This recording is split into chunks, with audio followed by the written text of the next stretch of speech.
Om Swastiastu, warganet yang beriman. Kali ini saya melanjutkan membacakan tentang papat pasak, yaitu masih peristiwa yang dialami keturunan Kiai Agung Pasak Padang Subandre yang sekarang nomor 2, yaitu Gede Pasak Subrate sebagai patih Kiai Agung di Made. Nah, Kiai Agung di Made ini adalah Gusti Agung Maruti, ya. Oke. Pada sekitar tahun Saka 1587 atau tahun 1665 Masehi, setelah wafatnya Sri Sagening dalam Gelgel, kedudukan beliau digantikan oleh putranya yaitu I Dewa di Made dengan gelar Abhiseka Sri di Made, sedang patih dijabat oleh I Gusti Agung Maruti. Ketika pemerintahan dalam Gelgel Sri di Made, patih I Gusti Agung Maruti memerintahkan I Gusti Karangasem untuk menyerang Lombok dan Sumbawa yang pada waktu itu dikuasai oleh Makassar. Penyerangan ke Lombok memperoleh kemenangan. Penyerangan ke Lombok memperoleh kemenangan. Lalu I Gusti Karangasem mengirim utusan kepada dalam Gelgel untuk mohon penjelasan siapa yang akan ditugaskan memerintah Pulau Lombok. Utusan tersebut terdiri dari 3 orang, akan tetapi ketiga orang utusan tersebut mati terbunuh dan tidak dapat diketahui siapa pembunuhnya serta apa latar belakangnya. Peristiwa ini diketahui oleh patih I Gusti Agung Maruti, menyebabkan ia menjadi sangat marah. Lalu ia melakukan perebutan kekuasaan dari tangan dalam Sri di Made. Peristiwa ini terjadi pada sekitar Saka 1573 atau tahun 1651 Masehi. I Gusti Agung Maruti dibantu rakyat Karangasem menyerang dalam Gelgel sehingga timbul pertempuran hebat di Gelgel.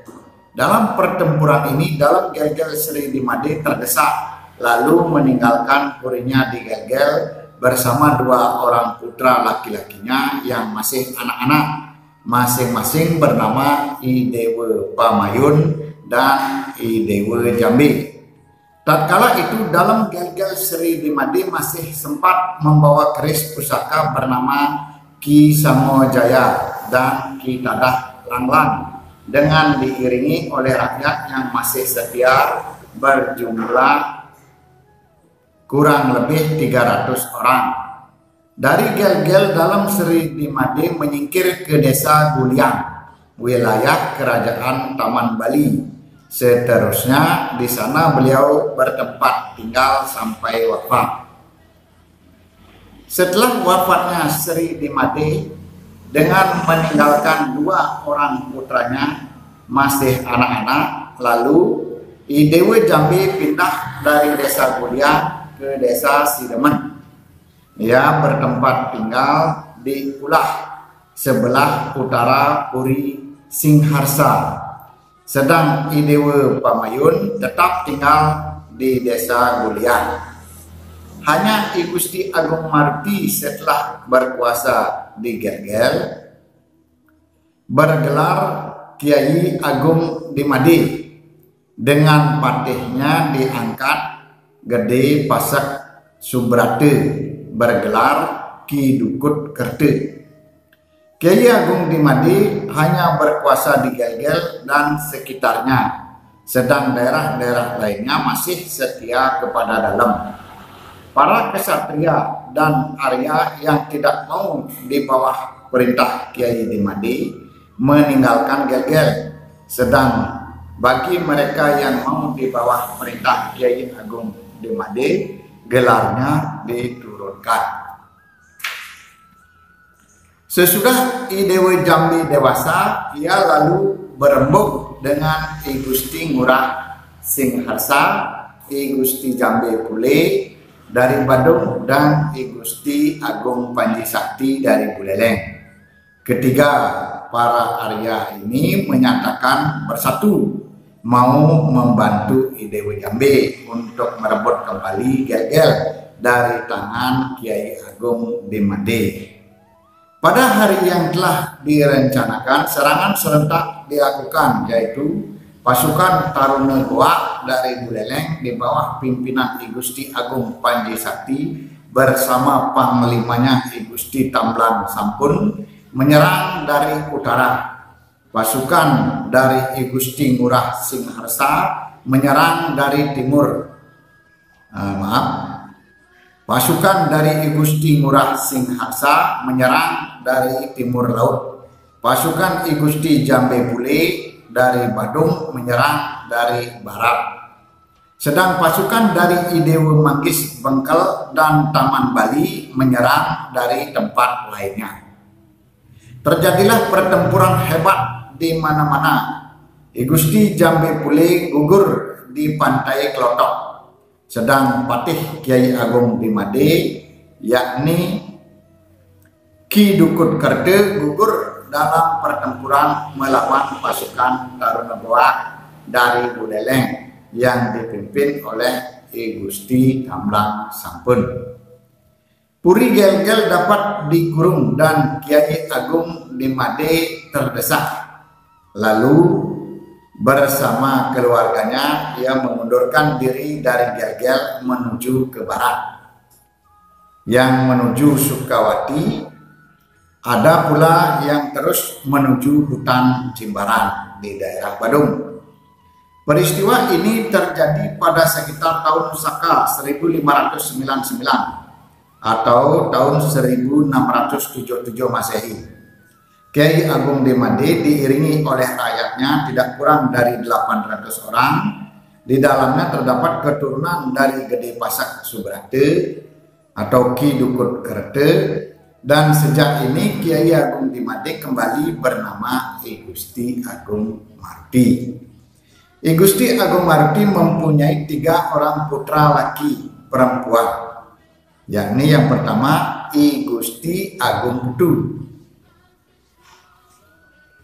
yang kedua I Gusti Istri Ayu Made, dan I Gusti Agung Ano. I Gusti Agung Putu Agung kemudian bertempat tinggal di Desa Keramas, wilayah Gianyar. I Gusti Istri Ayu Made diperistri oleh Pedande Wana Sarat. Sedang I Gusti Agung Ano seterusnya bertempat tinggal di Desa Kapal, wilayah Badung. Keturunan Gede Pasak Subrate ikut di Desa Keramas. Selanjutnya di sana ia membangun rumah sebagai tempat tinggal serta mendirikan pamerajaan sebagai tempat suci untuk memuliakan dan memuja arwah suci para leluhurnya. Keturunannya ada yang pindah dan bertempat di kota Gianyar. Nah, sekarang saya bacakan tentang perkisahane istri dari Kiai Agung Pasak Padang Sumandre yang bernama Lok Pasak yang dinikahi oleh I Gusti Wayan Yasir. Jadi keturunan dari Gusti Tajaran dari Arya Kepakisan. Lok Pasak dinikahi oleh I Gusti Wayan Yasir. Sesudah ayahnya terbunuh di Bukit Pegak, wilayah Desa Kutuh Kintamani, I Gusti Tajaran melarikan diri ke daerah Karangasem. Dari sini kemudian I Gusti Tajaran berkelana sampai di Gunung Batu Karu.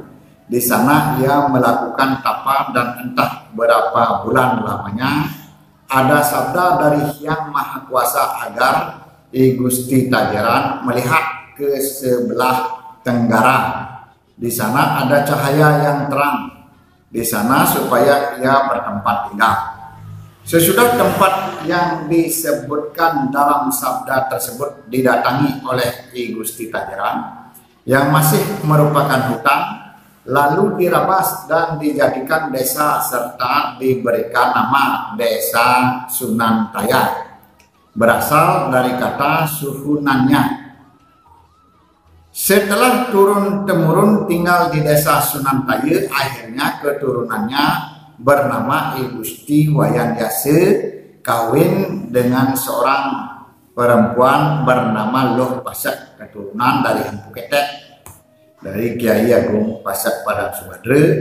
Dari pernikahannya ini ia menurunkan 3 orang anak laki perempuan masing-masing, yang sulung yang nomor 1 bernama I Gusti Gede Pasak, yang kedua bernama I Gusti Ngurah Kari, dan yang bungsu perempuan bernama Ni Gusti Ayu Nyoman Sari.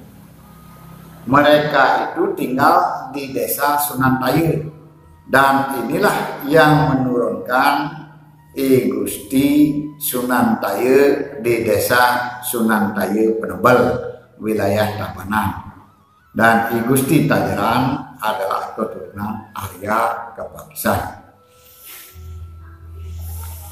Nah, selanjutnya warganet yang berbahagia, saya akan membacakan tentang masih peristiwa yang dialami Kiai keturunan Kiai Agung Pasak Padang Subadra, yaitu Made Pasak Cedok diangkat menjadi patih.